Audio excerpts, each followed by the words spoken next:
하나님을 찬양합니다. 오늘 이 새벽에도 하나님의 말씀과 또 기도로 또 성령의 충만한 은혜로 가득하기를 간절히 소원합니다. 오늘 우리가 함께 나눌 말씀은 시편 71편 두 번째 말씀입니다. 제목은 소망의 하나님을 찬양합니다. 우리 함께 따라해 볼까요?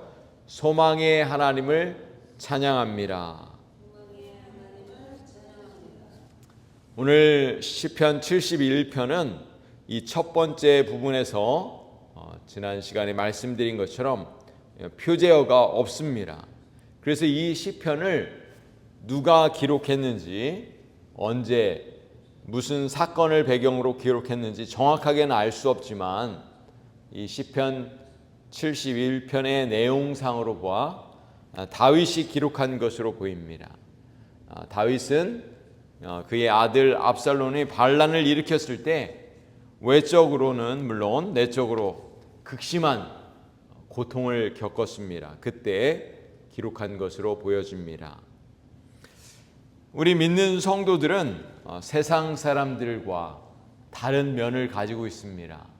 물론 여러 가지 다른 면이 있지만 그 중에 한 가지는 소망을 가지고 있다는 거예요. 소망을 가지고 있습니다. 소망을 가진 사람들은 쉽게 절망하지 않습니다. 잠시 절망했다가도 다시 일어서는 사람들이 바로 우리 하나님을 믿는 사람들의 특징이라는 것입니다. 뿐만 아니라 소망을 가진 사람들은 이 절망을 극복하고 찬양하는 사람들이라는 거예요. 하나님을 찬양하는 사람들, 바로 하나님의 백성들이죠. 오늘 본문은 우리 믿는 성도들이 소망의 하나님을 찬양해야 하는 이유를 보여주고 있습니다. 오늘 본문의 14절, 15절 말씀을 우리 다시 한번 읽어보겠습니다. 나는 항상 소망을 품고 주를 더욱 찬송하리이다. 내가 측량할 수 없는 주의 의와 구원을 내 입으로 종일 전하리이다. 소망의 하나님을 찬양해야 할 첫 번째 이유가 나옵니다. 무엇인가요? 15절에 보면 측량할 수 없는 주의 의와 구원이라고 말씀합니다. 우리가 소망을 가지고 하나님을 찬양하는 이유가 바로 이것입니다. 측량할 수 없는 하나님의 의와 구원이라는 거예요. 한번 우리 자신들을 돌아보세요. 우리가 오늘 하나님을 찬양해야 할 가장 큰 이유가 무엇이냐? 하나님께서 나를 구원의 길로 인도해 주셨다는 거예요. 예수 그리스도를 통해서 구원의 놀라운 은혜가 우리 안에 있기 때문에 우리는 하나님을 더욱 찬양하고 찬양해야 될 줄로 믿습니다. 여러분, 우리는 죄인이었어요. 그런데 우리의 죄를 다 용서해 주셨습니다. 하나님께서 우리를 의롭다고 칭해 주신 것입니다. 그리고 우리에게 구원의 은혜를 부어 주신 거예요. 그래서 우리는 하나님을 찬양해야 되는 것이죠. 자, 두 번째 이유는 16절에 나옵니다. 우리 주님의 능하신 행적입니다. 우리 하나님은 위대하신 하나님이십니다. 그분이 우리의 인생 가운데 찾아오셨어요. 우리 어제 이은열 전도사님 간증을 통해서 이은열 전도사님의 그 인생 가운데 찾아오신 하나님, 그리고 만나주셨고 깊은 수렁에서 건져주셨다고 그렇게 간증을 통해서 또 은혜를 나눠주신 것처럼 우리 하나님께서 우리 각자의 인생 가운데 찾아오셔서 크고 놀라운 은혜를 부어주셨습니다. 그래서 우리는 하나님을 찬양해야 되는 줄로 믿습니다.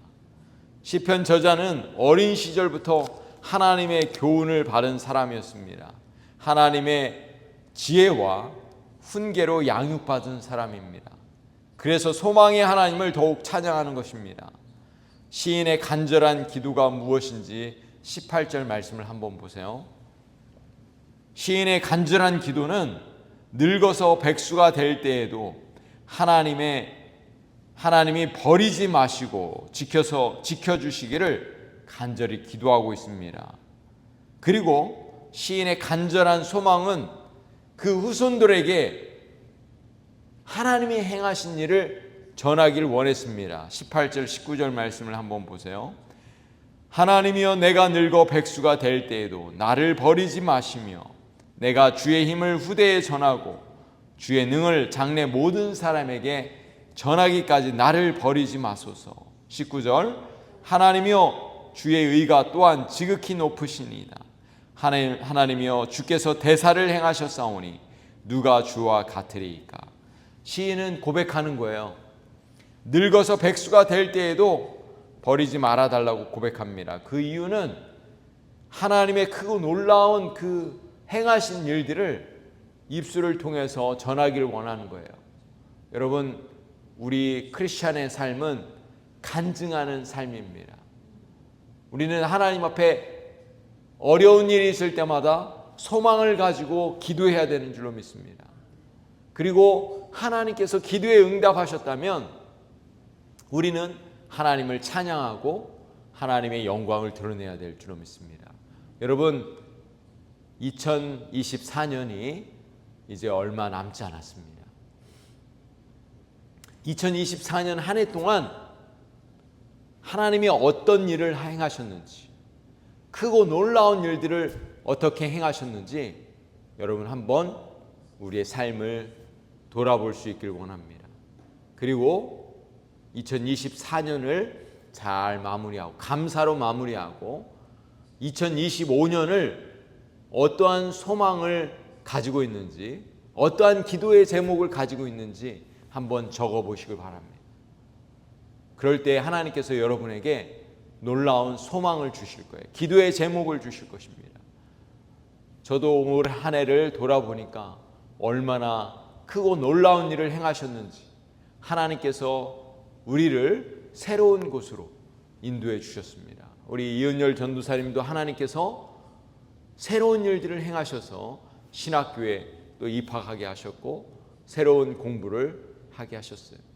우리 교회도 새로운 일들을 우리는 행하고 있는 줄로 믿습니다. 하나님께서 또 우리 교회 가운데 새로운 일들을 또 내년에도 새로운 일들을 행하실 것입니다.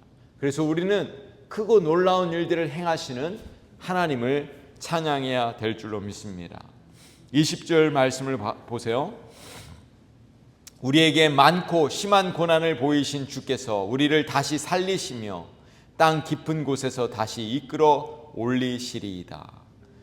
여러분, 시인은 이렇게 이야기하는 거예요. 고난을 받았지만 하나님께서 다시 살리시고 그리고 다시 이끌어 올리실 것이다. 깊은 수렁에서 건져주실 것이다. 이렇게 하나님을 찬양하고 있는 것입니다. 여러분, 우리도 때때로 어려움을 당할 때가 있습니다. 고난을 당할 때가 있습니다. 그러나 우리가 소망의 하나님을 붙들고 기도해야 할 이유는 바로 하나님께서 우리를 건지시기 때문입니다. 고난에서 우리를 건지시기 때문에 우리는 소망의 하나님을 찬양해야 될 줄로 믿습니다. 21절부터 24절 말씀을 보세요. 나를 더욱 창대하게 하시고 돌이키사 나를 위로하소서. 나의 하나님이여 내가 또 비파로 주를 찬양하며 주의 성실을 찬양하리이다. 이스라엘의 거룩하신 주여 내가 수금으로 주를 찬양하리이다. 23절에 내가 주를 찬양할 때에 내 입술이 기뻐 외치며 주께서 구속하신 내 영혼이 즐거워하리이다. 내 혀도 종일토록 주의 의를 말씀하오리니 나를 모해하려던 자가 수치와 무한을 당함이니이다. 사랑하는 성도 여러분, 오늘 시편의 저자는 하나님의 위대하심을 더욱 찬양하고 비파와 수금으로 찬양하고 입술을 높여서 하나님을 찬양하고 하나님의 영광을 드러낸다고 고백하고 있는 것입니다. 오늘 우리도 2024년 한 해를 돌아보면서 하나님의 행하신 일들을 찬양하고 하나님의 이름을 높여드리는 우리 모두가 되길 원합니다. 우리가 모여서 기도할 때마다 또 하나님 앞에 찬양하고 감사하고 하나님의 영광을 올려드리는 우리 모든 성도들 될 수 있기를 소망합니다.